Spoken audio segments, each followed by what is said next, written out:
அனைவருக்கும் வணக்கம். கன்னிராசிக்காரர்களோட வெளிப்படையான குணங்களை பற்றி எல்லாருமே பேசுவாங்க. அவங்க சுத்தமாக இருப்பாங்க, எல்லாத்தையுமே துல்லியமாக செய்வாங்கன்னு.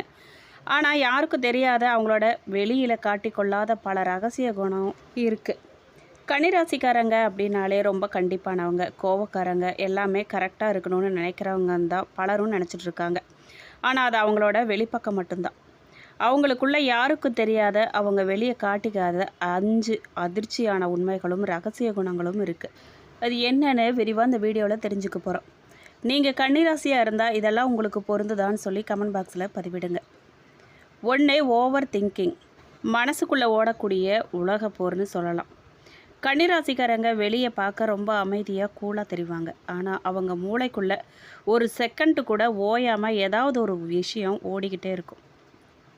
10 வருஷத்துக்கு முன்னாடி நடந்த ஒரு சின்ன தப்பை கூட இன்றைக்கி நைட்டு தூங்கும்போது நினச்சி வருத்தப்படுவாங்க. எதிர்காலத்தை பற்றி இப்போவே 100 பிளான் போட்டு வச்சுருப்பாங்க. இவங்களோட மிகப்பெரிய எதிரியே இவங்களோட ஓவர் திங்கிங்னு சொல்லலாம். அடுத்ததாக, வெளியில் இவங்க சிங்கம் மாதிரி கர்ஜனையோடு இருப்பாங்க. ஆனால் உள்ளுக்குள்ளே குழந்தைய விட மோசமாக இருப்பாங்க. இவங்க யார்கிட்டையுமே அவ்வளவு சீக்கிரம் அழுதுற மாட்டாங்க. கஷ்டத்தை வெளியே காட்டவே மாட்டாங்க. ரொம்ப ஸ்ட்ராங்கான நபர்னு மாதிரி சீன் போடுவாங்க. ஆனால் பார்த்தீங்கன்னா, தனியாக இருக்கும்போது சின்ன விஷயத்துக்கு கூட கண் கலங்குவாங்க, வருத்தப்படுவாங்க. அதான் என்ன நம்ம சொல்லிட்டோம், சின்னதாக இதுதான் நடந்துச்சு, இதுக்காக இவ்வளோ வருத்தப்படுறாங்கன்னு கூட மற்றவங்க பார்த்தாங்கன்னா யோசிப்பாங்க. அந்த அளவுக்கு அது விஷயமே இருக்காது. ஆனால் அந்த விஷயத்துக்கு வருந்துவாங்க. யாராவது ஒருத்தர் அன்பாக பேச மாட்டாங்களா, நம்ம கஷ்டத்தை புரிஞ்சுக்க மாட்டாங்களான்னு ஏங்குற குணம் இவங்களுக்கு நிறைய இருக்குது. இவங்களோட எமோஷ்னல் பக்கத்தை ரொம்ப நெருக்கமான சிலரால் மட்டும்தான் பார்க்க முடியும். ஏன் அப்படின்னா, இவங்களுக்கு வரக்கூடிய கஷ்டத்தை இவங்க வெளியில் காட்டிக்கவே மாட்டாங்க. உள்ளுக்குள்ளேயே வச்சுக்கிட்டு வெளியில் அதுதான் சிங்கத்தை போல் இருப்பாங்க. அது யாருக்கிட்ட சொல்கிறதுனே தெரியாது அவங்களுக்கு. யாராவது கேட்க மாட்டாங்களா, அவங்க எங்கேயாவது சொல்லிட மாட்டோமா, மனபாரம் தீராதான்னு சொல்லி ஏங்குவாங்க.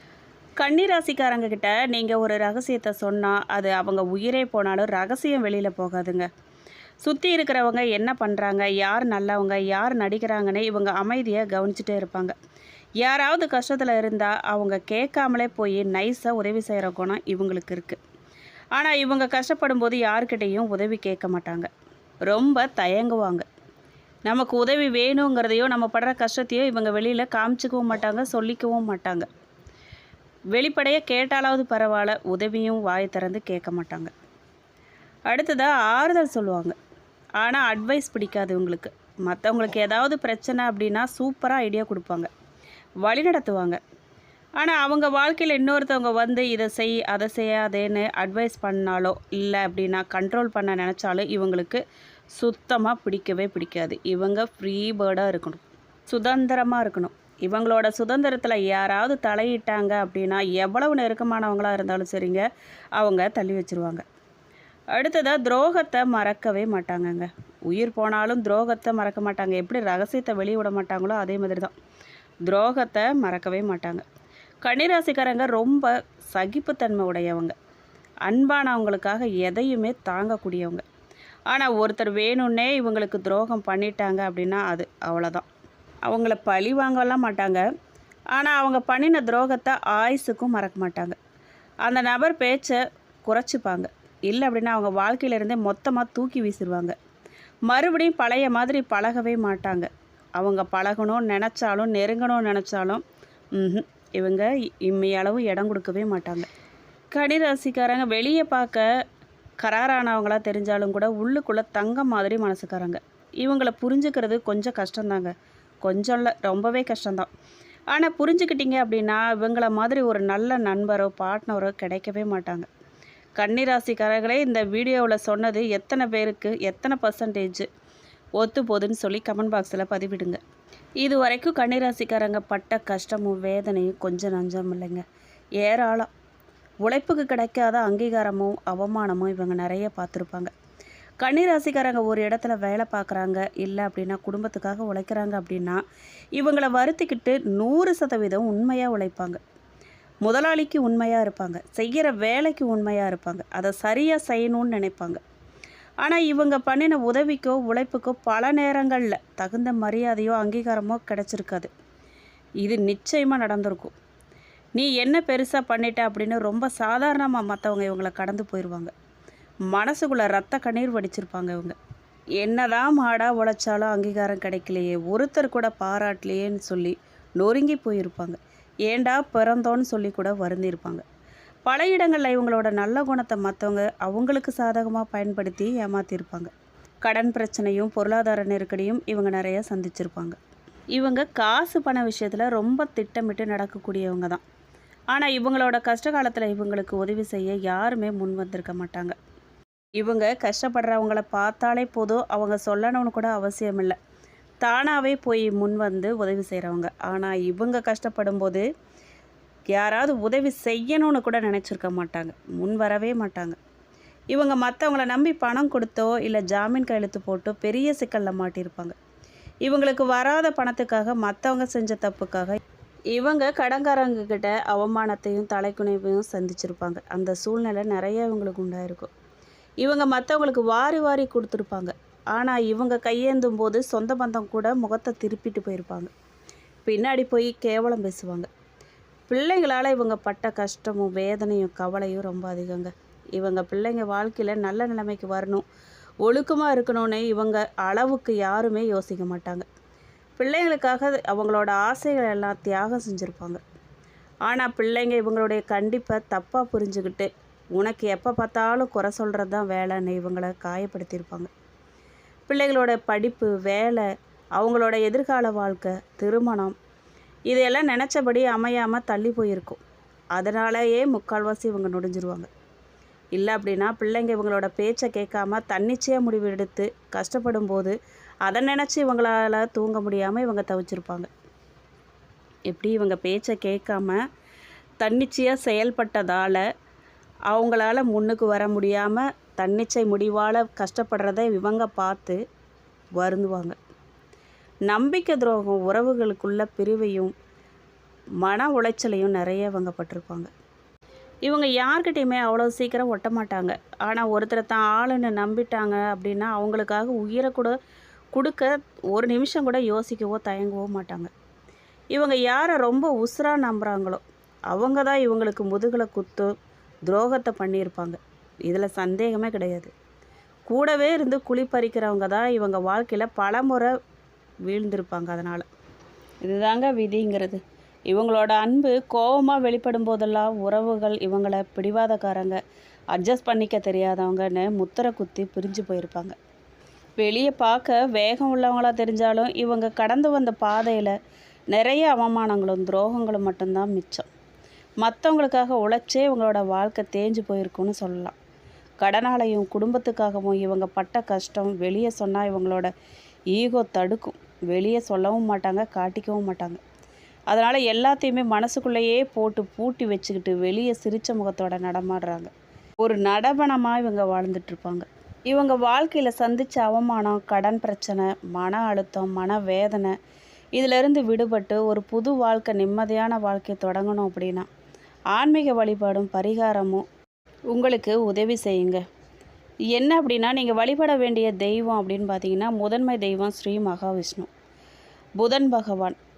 கன்னிராசிங்கிறது புதன் பகவானின் ஆட்சி மற்றும் உச்ச வீடு. புதனின் அதிதேவதை ஸ்ரீ மகாவிஷ்ணு. அதனால் கன்னிராசிக்காரங்க மகாவிஷ்ணுவை வழிபடுறது இவங்களுடைய வாழ்க்கையில் இருக்கிற அனைத்து குழப்பத்தையுமே தீர்க்க உதவுங்க. நீங்கள் வழிபட வேண்டிய முறை பரிகாரம் என்ன அப்படின்னு கேட்டிங்கன்னா புதன்கிழமை தோறும் பெருமாள் கோயிலுக்கு போயிட்டு துளசி மாலை சாத்தி வழிபாடு பண்ணுங்கள். விஷ்ணு சகஸ்ரநாமம் கேட்குறது இல்லை அப்படின்னா படிக்கிறது உங்களோட ஓவர் திங்கிங் பிரச்சனையை சரி செஞ்சு நல்ல தூக்கத்தை கொடுக்குங்க. கடன் மற்றும் பிள்ளைகள் பிரச்சனை தீர பரிகாரமாக கடன் சுமை குறையவும் பிள்ளைகளால் ஏற்படக்கூடிய மனவேதனையை மாறவும் இந்த எளிய பரிகாரத்தை நீங்கள் செய்யலாம். புதன்கிழமை பச்சை பயிறு பரிகாரம். புதன்கிழமை காலையில் ஒரு கைப்பிடி பச்சை பயிரை எடுத்து அதை பறவைகளுக்கோ இல்லை அப்படின்னா பசுமாட்டுக்கோ உணவாக நீங்கள் கொடுக்கலாம். இது புதன் தோஷத்தை நீக்கி வியாபாரத்துலேயும் சரி குடும்பத்துலேயும் சரி புத்தி கூர்மையும் பண வரவையும் உங்களுக்கு தரும். நரசிம்மர் வழிபாடு மேற்கொள்ளலாம். கடன் பிரச்சனை தீர பிரதோஷ நாளில் இல்லை அப்படின்னா சுவாதி நட்சத்திரத்தில் லக்ஷ்மி நரசிம்மரை வழிபாடு பண்ணலாம். நெய் தீபம் ஏற்றிட்டு வாங்க. இது தீராத கடன் தொலையும் கூட எதிரிகள் தொலையும் கூட படிப்படியாக குறைக்கும். முக்கிய பரிகார ஸ்தலம் உங்களுக்கு என்ன அப்படின்னு கேட்டிங்கன்னா, கன்னிராசிக்காரங்க இவங்க வாழ்நாளில் ஒரு முறையாவது போக வேண்டிய மிக முக்கியமான ஆன்மீக ஸ்தலம் 2 இருக்குது. அது என்னன்னு கேட்டிங்கன்னா, திருவெண்காடு ஸ்வேதாரணீஸ்வரர் கோயில் மயிலாடுதுறையில் இருக்குது. இது நவகிரகங்களின் புதன் பகவானுக்குரிய முதன்மை பரிகார ஸ்தலமாக இருக்குது. இங்கே இருக்கிற புதன் பகவானையும் வித்யாகாரகனையும் வணங்கி அங்கே இருக்கிற தீர்த்தத்தில் நீராடினீங்க அப்படின்னா புதன் தோஷங்கள்லாம் நீங்கும் அப்படின்னு சொல்லப்பட்டிருக்கு. பிள்ளைகளோட கல்வியில் இருக்கக்கூடிய தடைகள்லாம் நீங்கி அவங்க நல்ல நிலைமைக்கு வருவாங்க. இல்லை அப்படின்னா மதுரை மீனாட்சி அம்மன் கோயில் சொக்கநாதரும் மீனாட்சி அம்மனும் வீட்டிற்கக்கூடிய மதுரை திருத்தலம் புதன் கிரகத்துக்குரிய சிறப்பு வாய்ந்த ஸ்தலமாக இருக்குது. இங்கே போயிட்டு அம்மனை தரிசித்து பச்சை பட்டு சாத்தி வேண்டிக்கிட்டீங்க அப்படின்னா வியாபாரத்தில் இருக்கக்கூடிய நஷ்டமெல்லாம் நீங்கி லாபம் பெருகுங்க. குடும்ப ஒற்றுமை பலப்படும். இந்த பரிகாரங்களை நீங்கள் செய்யும்போது படிப்படியாக மெதுவாக உங்களுடைய கஷ்டமெல்லாம் தீரும். புதனோட அருள் கிடைக்கிறதால மன அழுத்தம் மற்றும் ஓவர் திங்கிங் குறைஞ்சு தெளிவான முடிவெடுக்க உங்களுக்கு முடியும். எதிர்பாராத பணவரவு உண்டாகி ரொம்ப நாளாக இழுபறியில் இருந்த கடன் பிரச்சனைகள்லாம் முடிவுக்கு வரும். பிள்ளைகளுக்கும் உங்களுக்கும் இடையே இருந்த கருத்து வேறுபாடுகள்லாம் நீங்கி அவங்க உங்கள் சொல்படி கேட்டு நடக்க ஆரம்பிப்பாங்க. அவங்களோட எதிர்காலமும் சிறப்பாக இருக்குங்க. இதுவரைக்கும் உங்களுக்கு கிடைக்காத அங்கீகாரமும் கௌரவமும் உங்களை தேடி வரும். உங்களை அவமானப்படுத்தினவங்க முன்னால் நீங்கள் தலை நிமிர்ந்து வாழக்கூடிய சூழ்நிலை உருவாகும். குலதெய்வ வழிபாடை மேற்கொள்ளுங்க. குலதெய்வ வழிபாடும் அதோட இந்த பரிகாரத்தையும் நீங்கள் செய்யும்போது எல்லா நன்மைகளும் உண்டாகுங்க. உங்களுக்குரிய அதிர்ஷ்டமான நேரம் அப்படின்னு கேட்டிங்கன்னா, வாழ்க்கையில் நேர்மறையான ஆற்றலையும் அதிர்ஷ்டத்தையும் கொண்டு வரக்கூடிய எண்கள் நிறங்கள் பற்றி கேட்டிங்கன்னா, கன்னிராசிக்கு அதிபதி புதன் பகவான்கிறதால உங்களுக்கு இயற்கையோடு இணைந்த நிறங்கள் மிக சிறப்பான பலன்களை தரும். முதன்மையான அதிர்ஷ்ட நிறம் அப்படின்னா கிளிப்பச்சை, கரும்பச்சை என பச்சை நிறத்தில் எந்த ஷேடாக இருந்தாலும் சரி உங்களுக்கு அந்த நிறம் பொருந்தும். முக்கியமாக வேலைக்கு போகும்போது பச்சை நிற ஆடை அணிகிறது அல்லது பச்சை கைக்குட்டை வச்சுக்கிறது, இது மாதிரி நீங்கள் செய்யலாம். அது இப்படி செய்யும்போது புத்தி கூர்மையும் காரிய வெற்றியும் உங்களுக்கு கொடுக்கும். வெள்ளை மற்றும் சாம்பல் நிறம் மன அமைதியை தேவைப்படும் நேரத்தில் நேர்காணல் மற்றும் பிஸ்னஸ் மீட்டிங்களுக்கெல்லாம் நீங்கள் போகும்போது வெள்ளை இல்லை அப்படின்னா சாம்பல் நிற ஆடைகளை நீங்கள் தேர்ந்தெடுக்கலாம். அந்த நிறத்தை பயன்படுத்தலாம். நீங்கள் தவிர்க்க வேண்டிய நேரம் அப்படின்னு பார்த்தீங்கன்னா அடர் சிவப்புங்க. உங்களுக்கு அதிர்ஷ்டமான எண்கள் அப்படின்னு பார்த்தீங்கன்னா, புதனோட ஆதிக்கத்தை பெற்ற கன்னிராசிக்கு புதனின் எண்ணான 5 மிக முக்கியமானது. 5, 14, 23 ஆகிய எண்கள்லாம் உங்களுக்கு பேராற்றலை தரக்கூடிய எண்ணாக இருக்கும். கூட்டுத்தொகை 5 வரும்படி உங்களுடைய மொபைல் எண், வண்டி எண் அல்லது வங்கி கணக்கு எண்கள்லாம் அமையிறது உங்களுக்கு பொருளாதார ரீதியாக பெரிய அதிர்ஷ்டத்தை கொடுக்கும். இது தவிர 1, 6 இந்த எண்கள் உங்களுக்கு ஓரளவுக்கு நல்ல பலன்களை தருங்க. உங்களுக்கு அதிர்ஷ்டமான கிழமை புதன்கிழமை. அடுத்ததாக இந்த ஆணி மாத கிரகநிலைப்படி கன்னிராசிக்காரர்களுக்கு எப்படி இருக்கும் அப்படின்னு கேட்டிங்கன்னா, ராசிக்கு 10ஆம் இடமான கர்மஸ்தானத்தில் சூரியன், புதன், சுக்கிரன் ஆகிய கிரகங்களோட சஞ்சாரம் வலுவாக இருக்குங்க. 6ல் சனியும் 9ல் குருவும் அமர்ந்து சுப பலன்களை தந்துட்டுருக்காங்க. ராகு கேதுவின் தாக்கம் ஓரளவுக்கு இருந்தாலும் இந்த மாதம் உங்களுக்கு முயற்சிகளுக்கு பலன் தரும் ஒரு மாதமாகவே அமையுதுங்க. தொழில் மற்றும் வியாபார ரீதியாக எப்படி இருக்குது அப்படின்னு கேட்டிங்கன்னா, 10ஆம் இடத்துல கிரகங்கள்லாம் வலுவாக இருக்கிறதால உத்தியோகத்தில் இருக்கிறவங்களுக்கு புதிய பொறுப்புகள்லாம் தேடி வரும். ரொம்ப நாளாக எதிர்பார்த்த இடமாற்றம், சம்பள உயர்வெல்லாம் கிடைக்க வாய்ப்பு அதிகமாக இருக்குது. புதிய முதலீடுகளை செய்ய இந்த மாதம் ரொம்ப ஏற்றதுங்க. கூட்டு வியாபாரத்தில் இருந்து கருத்து வேறுபாடுகளை நீங்கி சுமூகமான லாபம் உங்களுக்கு கிடைக்கும். வாடிக்கையாளர்களோட வருகை அதிகரித்து சந்தையில் உங்கள் மதிப்பு உயரும். பணவரவு எப்படி இருக்கும் அப்படின்னு கேட்டிங்கன்னா, மகிழ்ச்சியான பணவரவு தாங்க. தனஸ்தானம் மற்றும் லாபஸ்தானங்கள்லாம் சுபத்துவமாக இருக்கிறதால பணவரவுக்கு எந்த குறையும் இருக்காது. பழைய பாக்கிகள் கூட இப்போ உங்களுக்கு வசூலாகும். திடீர் செலவுகள்லாம் வர வாய்ப்பு இருக்குங்க. அதே நேரத்தில் சுப செலவுகள்லாம், அதாவது வீடு பழுது பார்க்குறது, சுப காரியங்கள் செய்கிறதுன்னு கொஞ்சம் தலை தூக்கும். அதனால் திட்டமிட்டு நீங்கள் செலவு செய்கிறது ரொம்ப நல்லது. புது கடன்கள்லாம் வாங்கிறத கொஞ்சம் தவிர்த்துடுங்க. குடும்பம் மற்றும் குழந்தைகள் பற்றி கேட்டிங்க அப்படின்னா, குடும்ப உறுப்பினர்களிடையே இருந்த மனக்கசப்புகள்லாம் இந்த மாதம் நீங்குங்க. கணவன் மனைவிக்குள்ள அண்டர்ஸ்டாண்டிங் கூடும். அந்யோன்யமாக இருக்க போகிறீங்க. உறவினர்கள் மத்தியில் உங்களுக்கு பெருமை கிடைக்க போகுதுங்க. பிள்ளைகளால் நீங்கள் மகிழ்ச்சியாக இருக்க போகிறீங்க. குழந்தைகள் உங்கள் சொல்படி கேட்டு நடப்பாங்க. அவங்களோட கல்வியில் நல்ல முன்னேற்றம் தெரியும். உயர்கல்வி இல்லை அப்படின்னா வேலைக்காக காத்திருந்த பிள்ளைகளுக்கு நல்ல செய்தி வர வாய்ப்பு இருக்குது. பெண்களை பொறுத்த வரைக்கும் கன்னிராசி பெண்களுக்கு இந்த மாதம் ரொம்பவே சாதகமான மாதமாக இருக்குது. வேலைக்கு போகக்கூடிய பெண்களுக்கு அலுவலகத்தில் பாராட்டுகள்லாம் குவிய போகுது. குடும்பத்தை நிர்வகிக்கக்கூடிய பெண்களுக்கு கை ஓங்கும். ரொம்ப நாளாக வாங்க நினச்ச ஆபரணம் இல்லை அப்படின்னா வீட்டு உபயோகப் பொருட்கள்லாம் இப்போ வாங்கி மகிழ போகிறீங்க. ஆரோக்கியத்தில் மட்டும் சின்ன சின்ன அசதிகள் கண்ணெரிச்சல்லாம் வந்து போகுங்க. ரொம்ப கவனமாக இருங்க. நினச்ச காரியமெல்லாம் நிறைவேறுமான்னு கேட்டிங்க அப்படின்னா ஆணி மாதத்தில் நீங்கள் எடுக்கிற முயற்சி 80% தடையில்லாமல் நிறைவேறும். 9ல் இருக்கக்கூடிய குரு பார்வை உங்களுக்கு பாக்கியங்களை தேடித்தரும். அதிர்ஷ்ட வாய்ப்புகள்லாம் நல்லா இருக்குங்க. புதிய சொத்துக்கள் வாங்கிறது, வீடு மாறுறது, இது மாதிரியான காரியங்கள்லாம் அதிர்ஷ்டகரமாக முடியுங்க. ஆனால் எதுலேயுமே அவசரப்பட்டு முடிவெடுக்காமல் நிதானமாக நீங்கள் செயல்பட்டீங்கன்னா முழு அதிர்ஷ்டத்தையும் பெறுவீங்க. இந்த ஆணி மாதத்தை பொறுத்த வரைக்கும் நீங்கள் வழிபட வேண்டிய தெய்வம் அப்படின்னு பார்த்தீங்கன்னா ஸ்ரீ லக்ஷ்மி நாராயணரை வழிபாடு பண்ணுங்க. அதிர்ஷ்டத்தை தருவார். மகாவிஷ்ணு மற்றும் லக்ஷ்மி தேவி வழிபடணும். மேலும் புதன்கிழமைகளில் மகாவிஷ்ணுவுக்கு துளசி மாலை சாத்தி வழிபடுறது சகல தோஷத்தையும் நீக்கும். செய்யக்கூடிய பரிகாரம் என்ன அப்படின்னு கேட்டிங்கன்னா புதன்கிழமை தோறும் காலையில் ஊற வச்ச பச்சை பயிரை பசுமாட்டுக்கு உணவாக கொடுங்க. இது உங்கள் தொழிலில் இருக்கக்கூடிய மறைமுக எதிர்ப்புகளை நீக்கும். உங்களால் முடிஞ்ச அளவுக்கு புதன்கிழமைகளில் ஆதரவற்ற முதியவர்களுக்கு இல்லை அப்படின்னா மாணவர்களுக்கு ஏதாவது உதவி செய்யுங்க. முடிஞ்ச அளவுக்கு நோட்டு புத்தகமோ பேனாவோ சின்னதாக இருந்தாலும் சரி உதவி செய்கிறது ரொம்ப நல்லது. கன்னிராசிக்காரர்களே, இந்த ஆணி மாதம் உங்களுக்கு பொறுமையும் அதே சமயம் உங்கள் உழைப்புக்கான பலனையும் கொடுக்க காத்திருக்கு. 10ல் கிரகங்கள் நிற்கிறதால வேலைப்பளு கொஞ்சம் இருந்தாலும் கூட உங்கள் திறமைக்கான அங்கீகாரம் கண்டிப்பாக கிடைக்கும். குடும்பத்தில் நிம்மதியும் பணவரவும் திருப்தியாக இருக்கும். பெரும்பாலை மனசார நம்பி காரியத்தில் இறங்குங்க.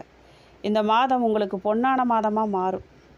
திருமணத்தை பொறுத்த வரைக்கும் கன்னிராசிக்கு 9ஆம் இடத்துல, அதாவது பாக்கியஸ்தானத்தில் குரு பகவான் அமர்ந்து உங்கள் ராசிக்கு 3, 5, 7 ஆகிய இடங்களை பார்க்குறதால திருமண முயற்சிகள்லாம் ரொம்பவே சாதகமாக முடியும். ரொம்ப நாளாக தடைப்பட்டு வந்த வரங்களை இந்த ஆணி மாதத்தில் கைகூடி வரும். காதலிக்கிறவங்களுக்கும் பெற்றோர்களோட சம்மதம் கிடைக்க நல்ல வாய்ப்பு உண்டாகும். 5ஆம் இடத்துல குரு பார்க்குறதால புத்திரகாரகன் புத்திரஸ்தானத்தை பார்க்குறதால குழந்தை பாக்கியத்துக்காக காத்திருக்கும் தம்பதியினருக்கு இந்த மாதம் நல்ல செய்தி தேடி வரும். மருத்துவ சிகிச்சைகள் எடுத்து வரவங்களுக்கு நல்ல முன்னேற்றம் தெரியும். புது முதலீடுகள்லாம் செய்யலாமா அப்படின்னு கேட்டிங்கன்னா உங்கள் ராசிநாதன் புதன் 10ல் வலுவாக இருக்கிறதால புது முதலீடுகள்லாம் நீங்கள் தாராளமாக செய்யலாம். குறிப்பாக ஷேர் மார்க்கெட்டு, மியூச்சுவல் ஃபண்ட்ஸ் அல்ல அப்படின்னா தொழில் விரிவாக்கத்துக்கு முதலீடு செய்ய இது நல்ல நேரம். நீங்கள் எதில் எச்சரிக்கையாக இருக்கணும் அப்படின்னு கேட்டிங்கன்னா ராகு கேதுவோட தாக்கம் இருக்கிறதால அகலக்கால் வைக்கக்கூடாது. அதாவது தெரியாத புதிய தொழில்களில் பெரிய தொகையை நீங்கள் முதலீடு செய்கிறது வேண்டாம். நீங்கள் முதலீடு செய்யலாம். அது எதில் அப்படின்னா உங்களுக்கு தெரிஞ்ச தொழிலில், அனுபவம் மிக்க தொழிலில் தாராளமாக நீங்கள் முதலீடு செஞ்சு செய்யலாம். தெரியாத தொழிலில் பெரிய தொகையை நீங்கள் கொண்டு போய் முதலீடு செய்யக்கூடாது. நம்பகமான நபர்களோட ஆலோசனையை கேட்டு பகுதியாக முதலீடு செய்கிறது உங்களுக்கு தான் பாதுகாப்பாக இருக்கும். இந்த ராசிக்காரங்க எப்போ வீடு வாங்குவாங்க அப்படின்னு கேட்டிங்கன்னா கன்னிராசிக்கு 4ஆம் இடங்கிறது சுகஸ்தானம், பூமி, வீடு, வாகனம். இப்போ குருவின் சுப பார்வைகளும் 10ல் இருக்கும் சுக்கிரனின் பலமும் உங்களுக்கு சொத்து சேர்க்கைக்கான யோகத்தை அத்தாரிட்டியாக தருது. இது எப்போ நடக்கும் அப்படின்னு கேட்டிங்கன்னா இந்த ஆணி மாதத்துலேயே அதுக்கான ஆரம்பக்கட்ட பேச்சுவார்த்தை இல்லை அப்படின்னா அட்வான்ஸ் கொடுக்க சூழ்நிலையெல்லாம் கூட அமையலாம். குறிப்பாக வங்கி கடன் எதிர்பார்த்து காத்திருக்கிறவங்களுக்கு இந்த மாத இறுதிக்குள்ளே கடன் ஒப்புதல் ஆகும். சொந்த வீடு கனவெல்லாம் நனவாக தொடங்கும் காலகட்டங்க இது. அடுத்தது உத்திர நட்சத்திரம் 2, 3, 4 பாதக்காரர்களுக்கு கௌரவம் உயருங்க. சூரியனின் நட்சத்திரமான உங்களுக்கு இந்த மாதம் தொட்டதெல்லாம் பொன்னாக போகுது. அரசு வழியில் எதிர்பார்த்த உதவிகள் இல்லை அப்படின்னா சலுகைகள்லாம் உங்களுக்கு சாதகமாக கிடைக்கும். உத்தியோகத்தில் இருந்த அலைச்சல்கள்லாம் குறைஞ்சு பாராட்டுகள்லாம் கிடைக்க போகுது. உங்கள் கௌரவம் அந்தஸ்து உயரப்போகுது. அஸ்தா நட்சத்திரக்காரர்களுக்கு மன அமைதி கிடைக்குங்க. சந்திரனின் நட்சத்திரமான உங்களுக்கு கடந்த காலத்தில் இருந்த மனக்குழப்பமெல்லாம் ஓவர் திங்கிங் பிரச்சனையெல்லாம் நீங்கி மன அமைதி உண்டாகுங்க. தாயாரோட ஆரோக்கியத்தில் முன்னேற்றம் ஏற்படும். கலைத்துறை மற்றும் வியாபாரத்தில் இருக்கிறவங்களுக்கு புதிய திருப்பங்கள் உண்டாகும். சித்திரை நட்சத்திரம் 1, 2 பாதக்காரர்களுக்கு வீண் பிடிவாதத்தை நீங்கள் தவிர்க்கணுங்க. செவ்வாயின் நட்சத்திரமான உங்களுக்கு தைரியமும் தன்னம்பிக்கையும் அதிகரிக்கும். பணவரவு திருப்திகரமாக இருந்தாலும் கூட கோபத்தை நீங்கள் வீண் பிடிவாதத்தை குறைச்சிக்கிறது ரொம்ப நல்லதுங்க. எந்த ஒரு விஷயத்துலையுமே கோவப்பட்டு எதையுமே சாதிக்க முடியாதுங்க. பிடிவாதம் நல்லதில் இருக்கலாம், கெட்டதில் இருக்கக்கூடாது. நல்லதா கெட்டதானே முதல்ல உங்களுக்கு புரியாது. அதனால் பிடிவாதத்தையும் வீண் கோபத்தையும் வாக்குவாதத்தையும் தவிர்க்கணும். நீங்கள் உடன்பிறப்புகளால், அதாவது சகோதர வழியில் சில ஆதாயங்கள் இல்லை அப்படின்னா சொத்து சேர்க்க உங்களுக்கு உண்டாக வாய்ப்பு இருக்குங்க. கன்னிராசிக்காரர்களே, சுருக்கமாக சொல்லணும் அப்படின்னு கேட்டிங்கன்னா, குருவோட பார்வை உங்கள் ராசிக்கு பலமாக இருக்கிறதால கல்யாண பேச்சுவார்த்தையிலிருந்து சொந்த வீடு வாங்குகிற கனவு வரைக்கும் எல்லாமே இந்த ஆணி மாதத்தில் சாதகமாக நகர தொடங்க போகுது. உங்கள் நட்சத்திர பலன்களும் அதுக்கு சப்போர்ட் பண்ணுது. அதனால் தயக்கங்களை தூக்கி போட்டுட்டு நம்பிக்கையோட உங்களோட முயற்சிகளை எடுங்க. உழைப்புக்கேற்ற பலன் நிச்சயம் உண்டுங்க. கவலைப்படாதீங்க, நம்பிக்கையோட தைரியத்தோடு செய்யுங்க. உங்களுக்கு இந்த வீடியோ பயனுள்ளதாகவும் பிடிச்சிருக்கணும்னு நான் நம்புகிறேங்க. பிடிச்சிருக்கு அப்படின்னா லைக் பண்ணுங்கள், ஷேர் பண்ணுங்கள். நீங்கள் இப்போ தான் புதுசாக நம்ம சேனலை பார்க்குறீங்க அப்படின்னா இப்போவே சப்ஸ்கிரைப் பண்ணி கூடவே பெல் ஐக்கானையும் கிளிக் பண்ணுங்கள். நன்றி.